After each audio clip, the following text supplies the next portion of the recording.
Halo, salam sehat. Kembali lagi jumpa di channel gue, di channel Bung Harpa. Ya, ini udah masuk hari Jumat, tanggal 3 September, jam 1.50 pagi ya. Nah, di video kali ini, gue nggak akan bahas pertandingan tim nasional, ya karena menurut gue nggak terlalu, ya orang hanya lihat hasil lah biasanya ya. Mungkin juga ada ngelihat 1-2 pemain untuk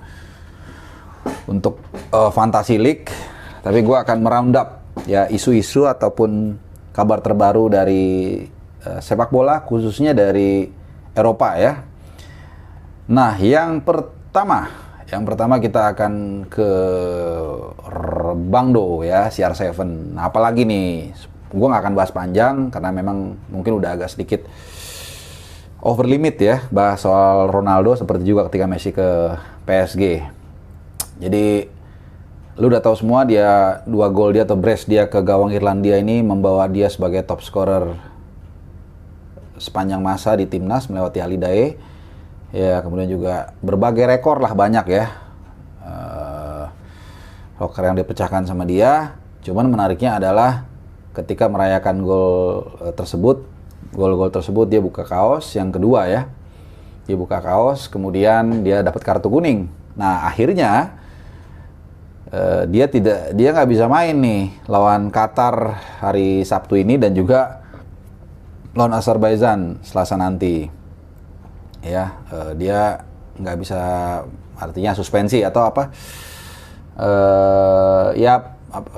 akumulasi kartu. Jadi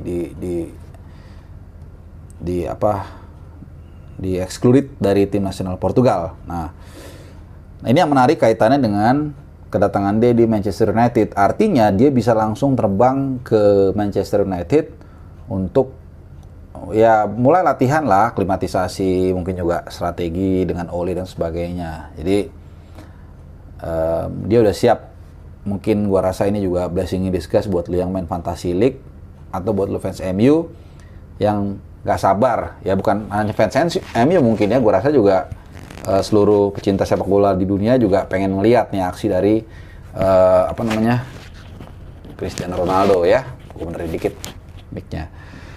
Ya, itu dia lawan MU lawan Newcastle ya di pekan depan.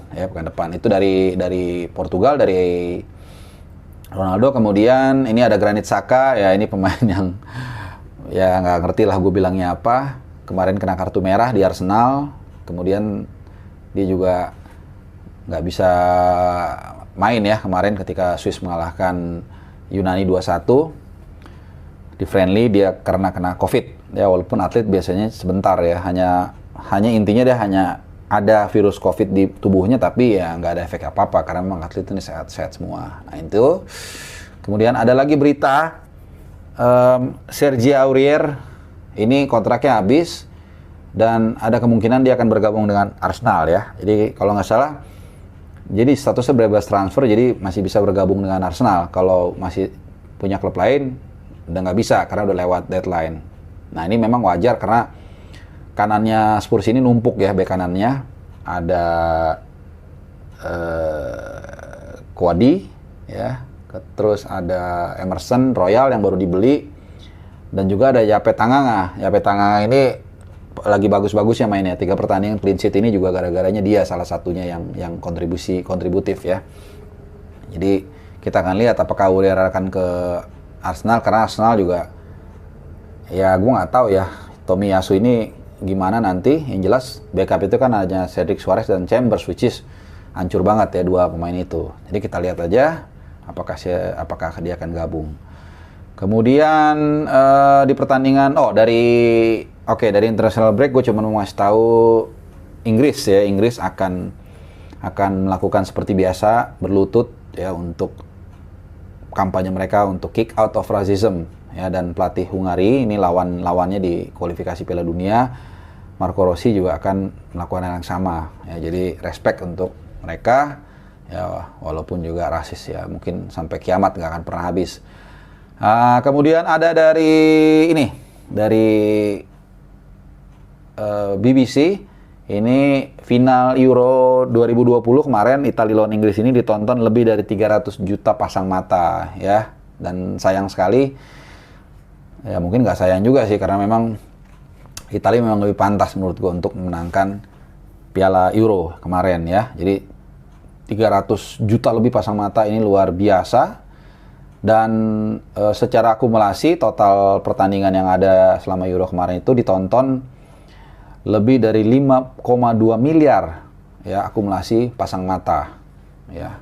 Jadi kalau secara rata-rata itu 100 juta pasang mata per pertandingan ya. Kalau ada mungkin berapa match ya, 52 match kalau nggak salah. Itu oh iya benar 52 pertandingan. Jadi 5,2 miliar dibagi 52. Jadi 100 juta per pertandingan secara rata-rata. Tapi tentu partai-partai tertentu ada yang mungkin hanya 10 juta, 20 juta dan ada yang final tadi 300 juta ya, tapi rata-rata 100 juta. Nah, ini luar biasa. Kemudian kita ke La Liga ya, ke Spanyol, terutama Barcelona. Ini lagi-lagi soal gaji ya, yang memang terus dipangkas oleh Juan Laporta ya. Terlepas dari apapun itu, memang ini adalah sesuatu kebijakan pahit ya, pil pahit yang harus diambil oleh Laporta dengan tidak memperpanjang Messi. Kemudian trio senior juga gajinya diturunin, Busquets, Alaba sama Pique, dan terakhir dia offload si Griezmann ke Atletico ya untuk memangkas gajinya. Dan dengan kebijakan ini menurut Marca itu mereka bisa menghemat 145 juta euro ya. Jadi ini satu langkah yang tetap kita harus apresiasi ya. Gitu. Jadi luar biasa. Mereka harus terus berlayar dan harus mengikuti regulasi yang ditetapkan salary cap-nya. Nah, terus masih dari Barcelona juga, ini Ansu Fati, ya ini pemain muda Barca ini nyalinya cukup besar ya, menggunakan nomor punggung 10, nomor yang ditinggalkan Messi. Ya, jadi menarik ya, mungkin kalau lu nanti lihat di etalase di Barcelona itu nomor 10 tulisannya bukan Messi ya, tapi Fati gitu, atau Ansu Fati ya. Itu terus kemudian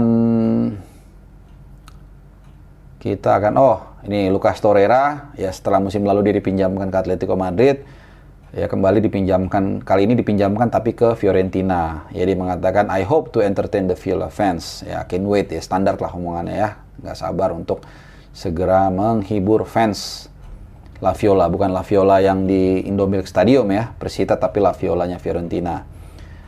Oke, nah itu aja mungkin roundup dari gua. Ya mungkin kalau lo ada yang mau nambahin, mungkin gua ada yang miss, silahkan tinggalkan komen di bawah ini. Dan jangan lupa subscribe, share, dan like video gua supaya makin kinclong. Oke, thank you sudah nonton. Bye-bye.